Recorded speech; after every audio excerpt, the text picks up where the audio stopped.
छूने का आरोप लगाया। बड़ा सवाल, आज का बड़ा सवाल है 2025 में राम मंदिर क्या बैकफुट पर है संघ परिवार? और इस पर चर्चा करने के लिए बीजेपी से आरपी सिंह साहब, विनोद बंसल जी वीएचपी से, जूही सिंह जी समाजवादी पार्टी से, पंडित अजय गौतम, मौलाना अतर हसन दहलवी, मौलाना अब्दुल हामिद नुमानी हमारे साथ मौजूद हैं। आरपी सिंह साहब, ब्रेक से पहले हम चर्चा कर रहे थे, बड़ा आरोप मौलाना नुमानी ने लगाया कि संघ परिवार और संघ के घटक दल संविधान की धज्जियां उड़ाना चाहते हैं और यही वजह है कि संविधान को अपने आप को संविधान से ऊपर रखना चाहते हैं। सिंह साहब,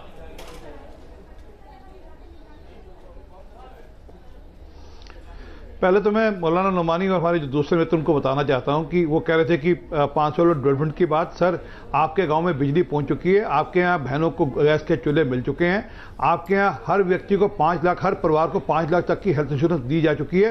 आज हर गरीब के पास अपना बैंक खाता है और आपके गाँव में मुद्रा योजना के अंतर्गत लोगों को लोन भी दिया जाता है। जहाँ तक डेवलपमेंट की बात की, हाँ, अब आइए जहाँ तक संघ परिवार की बात है सर, मोटी बात समझिए। अरे सर सुनिए, आप फिर आप बोले मैंने टोका ना एक बार भी आपको, मैंने नहीं तायद कर रहा हूँ आपकी, ये तो मिल रहा है जो आप पहले मिलता। आप बताइए, आप राम मंदिर पे बात और क्या लोग हैं और इतने पैसे तो मिल गए कर रहे हो, तो आपको उज्ज्वला में आपको गैस योजना मिल गई।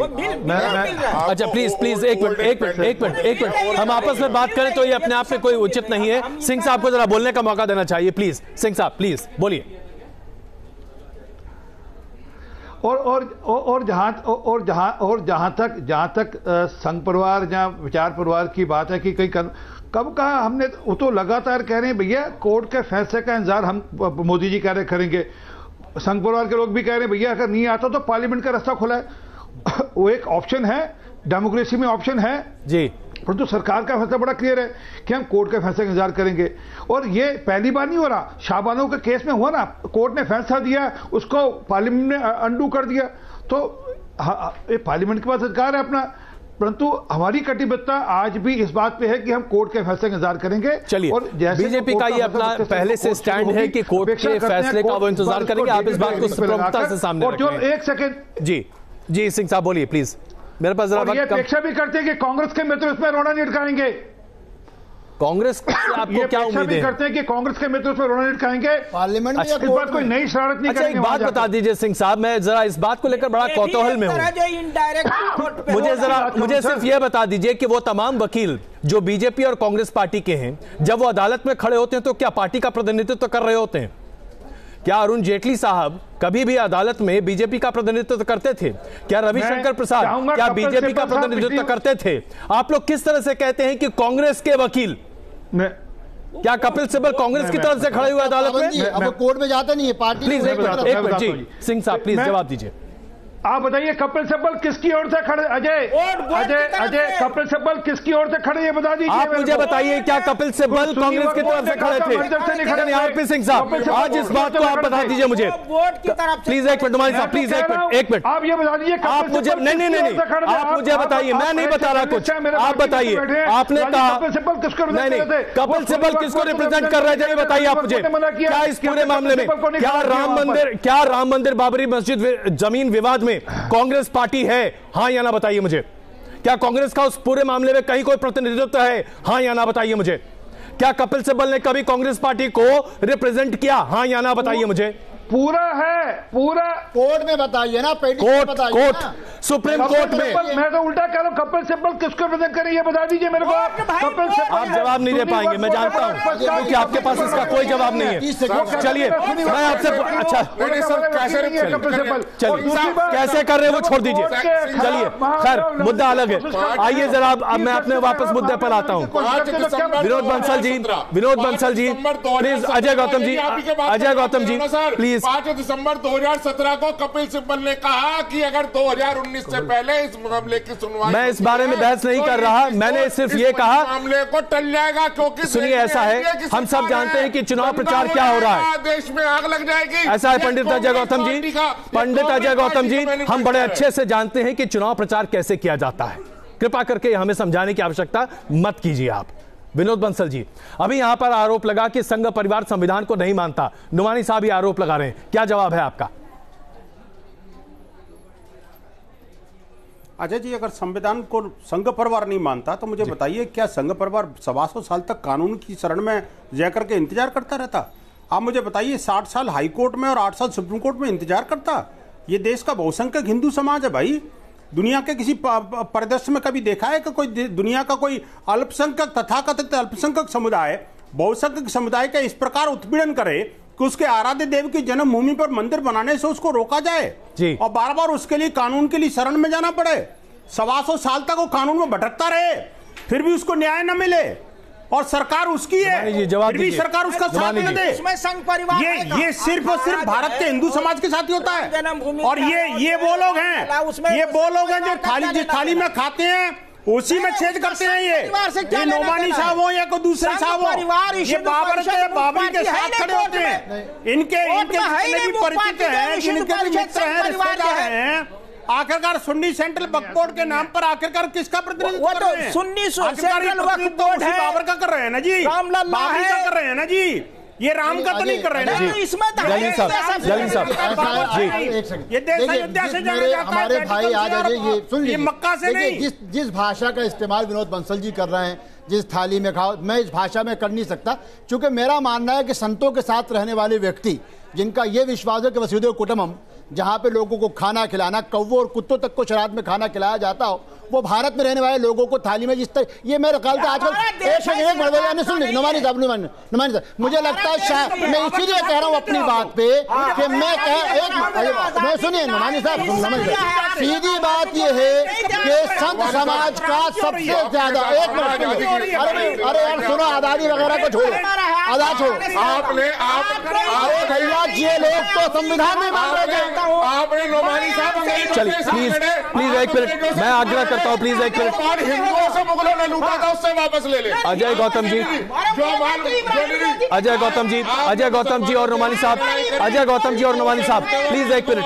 अजय गौतम जी, अजय गौतम जी, नुमानी साहब, अजय गौतम जी, नुमानी साहब, नुमानी साहब, नुमानी साहब, नुमानी साहब, एक मिनट। जोई सिंह जी, जोई सिंह जी, प्लीज एक मिनट, एक मिनट, एक मिनट, एक मिनट, आग्रह सुनिए। आजादी की लड़ाई का हम बहस राम मंदिर पर कर रहे हैं, हम बहस राम मंदिर पर कर रहे हैं, आजादी की लड़ाई पर नहीं। कृपा करके राम मंदिर पर आइए। अजय गौतम जी, अजय गौतम जी, अजय गौतम जी, नुमानी साहब, नुमानी साहब, हम बहस राम मंदिर पर कर रहे हैं, प्लीज। जोई सिंह जी, मैं जानता हूं आप लोग इस डिबेट को डिरेल करना चाहते हैं, आप इस डिबेट को डिरेल करना चाहते हैं, इसलिए आजादी की बात कर रहे हैं। आइए मुद्दे पर आते हैं। जोई सिंह जी, अभी बहस की शुरुआत इस बात, प्लीज एक मिनट, एक मिनट। जोई सिंह जी, अभी इस बात पे बहस शुरू हुई और बात यह है कि क्या संघ परिवार वाकई में संविधान को कुछ नहीं समझता? क्या संघ परिवार संविधान की धज्जियां उड़ाता है? क्या समाजवादी पार्टी की तरफ से इस तरह की सोच है? क्या आपको भी ऐसा लगता है? जोई सिंह जी,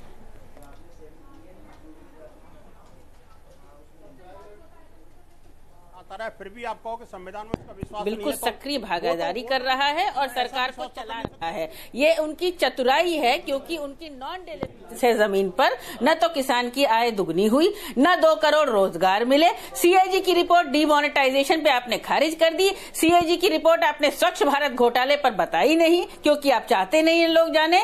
साथ ही फसल बीमा योजना बड़ा घोटाला। तो इन सब जमीनी मुद्दों पर आप बात करना नहीं चाहते, तो ये आप बयान छोड़ देते हैं। सभी लोग जानते हैं, या तो प्रधानमंत्री आज कहें कि मैं झूठ बोल रहा था, मेरी बात का कोई मतलब नहीं है, मैं ऐसे ही बोलता रहता हूं, कभी ट्वीट कर देता हूं निर्भया के पहले कि जाओ वोट करो, और फिर महिलाओं की सुरक्षा भी नहीं करता हूं, कुलदीप सिंह सेंगर को काबिज रखता हूं भारतीय जनता पार्टी के मेंबर की ओर से, एमएलए की ओर से। तो आप मुद्दों की बात करें, और सभी लोग जानते हैं कि वही निर्णय स्वीकार्य होगा सबको जो सुप्रीम कोर्ट देगा। अब यहाँ पर यह कहना कि सुप्रीम कोर्ट डिले क्यों कर रहा है, हमें न्याय नहीं मिला, 150 साल 200 साल, अभी आपके इंडिपेंडेंस को कितने साल हुए हैं, संविधान बने हुए कितने साल हुए हैं, इतिहास की आपको समझ नहीं है, वर्तमान की आपको समझ नहीं है, आप भविष्य की प्लानिंग नहीं कर सकते हैं। तो आपकी बयानबाजी सुनने के लिए थोड़े ही सब लोग हैं। जनता अच्छी तरह समझती है कि आप कितना घोटाला करते हैं और आप कितना गुमराह करते हैं। 15 लाख रुपए खाते में आए नहीं, आप भगवान राम के जीवन मूल्यों को अंगीकार नहीं करते हैं अपने जीवन में,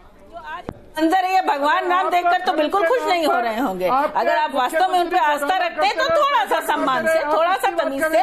और उज्ज्वला योजना सरकार थी आपके यहाँ जो पुलिस वाले सब्सिडी का पैसा अकाउंट में दे दिया प्राइवेट कंपनी के, कहाँ पहुंची है? सिंचाई कैसे कर रहे हैं? चलिए आइए, ये पूरे हम इस मुद्दे पर रहे तो ज्यादा बेहतर है। मैं आप सबसे आग्रह करता हूँ, पंडित अजय गौतम। आतंकवादियों की है, राम भक्तों के हत्यारों की पार्टी है। राम मंदिर के मुद्दे पर इनका कोई स्टेक ही नहीं है, ये कोई स्टेक होल्डर ही नहीं है। ये तो कह रहे थे मुलायम सिंह यादव जी, मैंने 18 मार दिए थे और मैं तो मुसलमानों का भरोसा जीतने के लिए 40-50 और मार देता।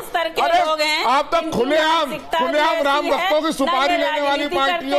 जूही सिंह जी, आप क्या बोलोगे राम मंदिर के बारे में? दलवी साहब मुसलमानों की पार्टी है, आतंकवादियों की पार्टी है। क्या मुसलमानों की पार्टी होना आतंकवादी के बराबर है? अजय गौतम जी, क्या मुसलमान आतंकवादी हैं सारे के सारे? राम भक्तों के हत्यारों को आप आतंकवादी नहीं कहेंगे तो क्या कहेंगे? बता दीजिए दलवी साहब, आप सब आतंकवादी हैं, आप सब आतंकवादी हैं दलवी साहब।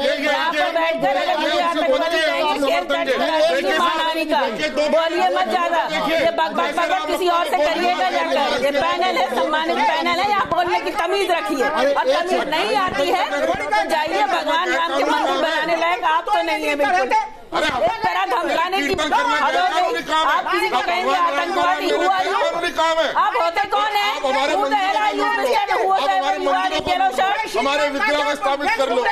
जय श्री राम, जय श्री राम के लिए हमारा मंदिर था। अरे भैया आपको कहीं बोलने के लिए बैठा दिया जाए तो आप चालू रखते हैं अपना रिकॉर्ड। देखिए अजय, सीधी बात ये है जो चीज पे एक बार नवानी साहब सारे प्रमाण है, कौन सा प्रमाण सुना करो ना आप बैठ के। देखिए सीधी बात ये, पंडित अजय जो गौतम कह रहे हैं के सवाल का जवाब दूंगा अगर वो सुन लें।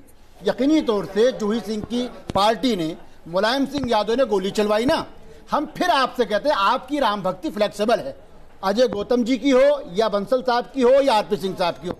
भाई जब उन्होंने गोली चलाई उसके बाद उस आदमी को दोषी आतंकवादी कहने वाले सबसे बड़े राम भक्त कौन थे? कल्याण सिंह। और वही कल्याण सिंह उसके साथ मिलकर गलबैया करके चुनाव लड़ रहे थे। तब इनकी राम भक्ति कहां चली जाती है? साक्षी महाराज जब उनकी पार्टी से राज्यसभा मेंबर थे तब वो हत्यारा क्यों नहीं था? जब उनकी शादी में जाकर नरेंद्र मोदी जी गलबैया कर रहे थे तब वो राम भक्त क्यों नहीं? इनकी राम भक्ति ये है कि जब ये राम भक्तों को सबसे ज्यादा ठगा, संत समाज को सबसे ज्यादा अगर किसी ने ठगा है तो ये वीएचपी है, आरएसएस है और आरपी सिंह है। बंसल साहब, ये बात बार बार उठाई जा रही है कि आप छोड़ दो मौलाना जी, 100 चूहे खाए बलैया। अरे छोटी बातें छोड़ो, अरे पापों की हमने देखा है। अरे और पूरे दुनिया के हनुमान का सम्मान आज तक किया जाता है, लेकिन तुमने परवीन भाई तोमरिया के साथ करा, सबने देखा है। तुमने अडवाणी जी के साथ करा, ये सबने देखा है। तुमने मनोज जोशी का हाल करा, ये सबने देखा है। तुमने साध्वी रतंबरा का हाल क्या करा, ये सबने देखा है। तुमने उमा भारती को मुख्यमंत्री से उतारा, ये दुनिया ने देखा है। राम को राम देश में रखने वाले नहीं तो पाकिस्तान जैसा देश होता ना तो आपको कुत्तों की तरह करके भगा दिया जाएगा। हम कोई बाहर बात नहीं कर रहे, हम तुम्हारी तरह कायदे से बनी नहीं है। प्लीज एक मिनट मैं आग्रह करता हूँ, प्लीज एक मिनट बंसल साहब आरपी सिंह साहब कुछ कह रहे हैं, आइए जरा पहले सुनते हैं, आइए चर्चा को आगे बढ़ाते हैं। सारी बहस खत्म है। चलिए सिंह साहब प्लीज बताइए। मैं मोटी बात इनसे पूछता हूँ, इतने इल्जाम हम पे लगाते हैं, ये इस देश के नागरिक हैं, ईमानदार होता है। इलाहाबाद हाई कोर्ट के फैसले के बाद ये इस बात को मान्य करते नहीं करते कि बाबर ने वह मंदिर तोड़कर भव्य राम मंदिर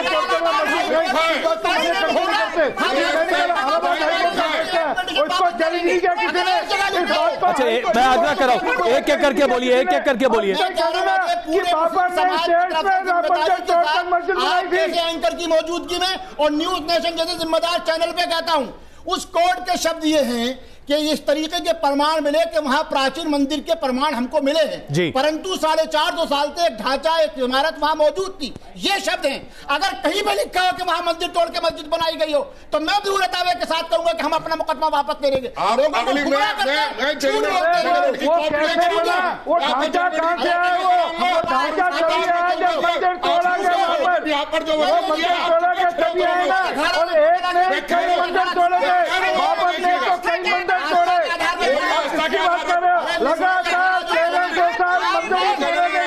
अच्छा प्लीज प्लीज एक एक करके अपनी बात रखिए। एक अच्छा एक लेकिन वीएचपी कौन है तो खामखा है।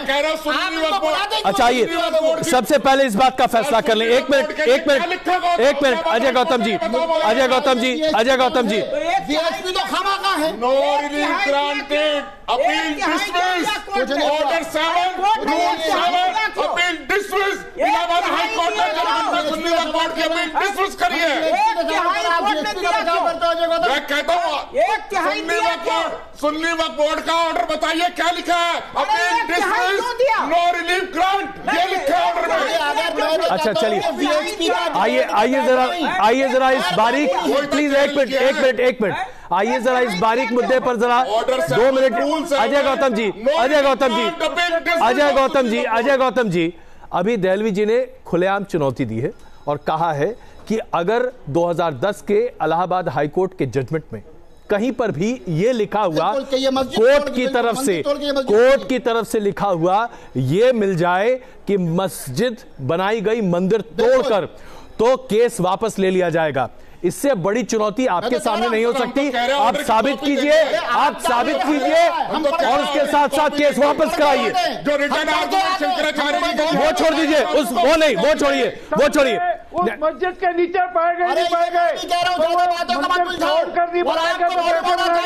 आपकी और वीएचपी की डिबेट में कोई हैसियत नहीं है। एक मिनट, वीएचपी तो इसलिए हैसियत नहीं है कि वीएचपी नवा पशकार है। हमको अगर बात करनी हो तो निर्मोही अखाड़ा से करेंगे। पुरानी मिसाल है अब्दुल्ला दीवाने की शादी में खामखा। ये वीएचपी तो पैसा जमा करने वाली बच्ची है जो हिंदू और संतों को ठगती है, जिसने करोड़ों रुपए जमा करे हैं। इनके खिलाफ निर्मोही अखाड़े ने कहा है सबकी बात करनी जाएगी।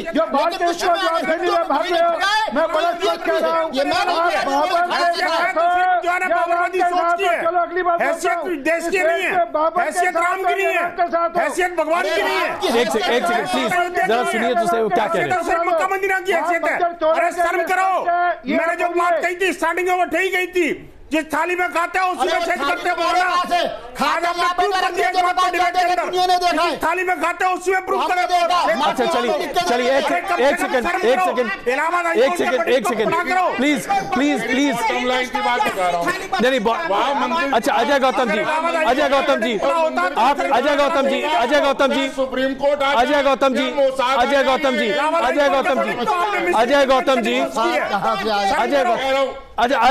जी देखिए भाषण देने की बात छोड़िए प्लीज एक मिनट। इन्होंने कहा मोसाद की मदद से मंदिर बनाएंगे। अच्छा सुनिए खैर आइए विनोद बंसल जी क्या हम ये कह देते कि इसकी मदद से मंदिर बनाएंगे तो आप हमको देशद्रोही कह देते। ये कह रहे हैं मोसाद यानी इजराइल एजेंसी की मदद से मंदिर बनाएंगे। कह रहे हैं आप ले आओ, क्या छोड़िए आइए हम यहाँ पर कोई सर्टिफिकेशन नहीं दे रहे। पाकिस्तान को ले आओ। अजय गौतम जी प्लीज अजय गौतम जी जरा धीरज रखिए। इतना चिल्लाने से फर्क नहीं पड़ता। लेकिन एक मिनट नुमानी साहब मेरे पास वक्त कम है। विनोद बंसल जी बहुत मोटी सी बात है। अभी इस डिबेट में एक बहुत बड़ी बात सामने आई है और वो ये कि 2010 के इलाहाबाद हाईकोर्ट के जजमेंट में अगर किसी भी जज ने यह लिखा हो कि राम मंदिर को तोड़कर मस्जिद बनाई गई तो केस वापस होगा। यह चैलेंज आपके सामने है, पूरा कर दीजिए, केस वापस कीजिए, राम मंदिर बनवाइए। हाथ कंगन को आरसी क्या विनोद बंसल जी चुनौती स्वीकार कीजिए। एक मिनट अजय गौतम जी प्लीज एक मिनट बीच में बोलेंगे बात को प्लीज अजय नुमानी साहब प्लीज हम दोनों हिमायत करेंगे, केस वापस लो। अच्छा आपने कहा ना, अब जरा मेरी बात तो अब सुनिए तो सही। आप जरा मंदिर वर्ड है सर। आप जरा एक सेकंड शांत रहिए। मैंने भी पूरा जजमेंट पढ़ा है, मैं बेवकूफ नहीं बैठा हूं यहां पे। अब बताइए बंसल साहब, क्या यह चुनौती वीएचपी को स्वीकार है? अजय जी शाम को एक मिनट मैं दहलवी जी को, नोमानी जी को इस्लामिक विद्वान मानता था, लेकिन आज आपकी डिबेट में इन्होंने प्रूव कर दिया जी कि ये इसके अलावा भी कुछ है। लेकिन मुझे बड़ा दुख हो रहा है इस बात को लेकर के, ये इलाहाबाद उच्च न्यायालय के एक महत्वपूर्ण जजमेंट की भी उपेक्षा कर रहे हैं। नहीं, आपको बताया अजय जी, आपको अच्छी तरह पता है इलाहाबाद उच्च न्यायालय के वर्डिक्ट में क्या लिखा है। सुनिए, इस वर्डिक्ट से पहले मुस्लिम समुदाय ने भी लिख के दिया था कि अगर ये प्रूव हो जाता है कि वहां पर मस्जिद तोड़ करके और मंदिर तोड़ करके मस्जिद बनाई गई थी तो हम संपूर्ण भूमि हिंदू समाज को सौंप देंगे, है ना जी। और ये केंद्र सरकार ने भी हलफनामा देकर के सुप्रीम कोर्ट को कहा था, और ये इलाहाबाद उच्च न्यायालय के निर्णय में साफ कहा था। तो दिक्कत क्या है? भूगर्भीय सर्वेक्षण और जो उत्खनन हुआ था उसमें विश्व हिंदू परिषद उसमें जो मिला है वो ये मिला था कि भव्य मंदिर के अवशेष मिले हैं, और वो अवशेष के ऊपर ही जो है वो ढांचा बनाया गया था, वो इस्लामिक मान्यताओं का अनुसार मस्जिद नहीं था। मैं क्षमा चाहता हूं, मुझे इस बहस को यहीं पर खत्म करना पड़ेगा, इस बहस को मुझे यहीं खत्म करना पड़ेगा। मैं क्षमा चाहता हूं, लेकिन कुल मिलाकर स्थिति यह है कि अब संघ परिवार की तरफ से 2019 नहीं 2025 तक इंतजार करने की बात कही जा रही है। अब इसे आप रणनीति कहें, राजनीति कहें या फिर चुनाव नीति कहें, लेकिन ये मौजूदा परिस्थिति है। छूने का आरोप लगाया।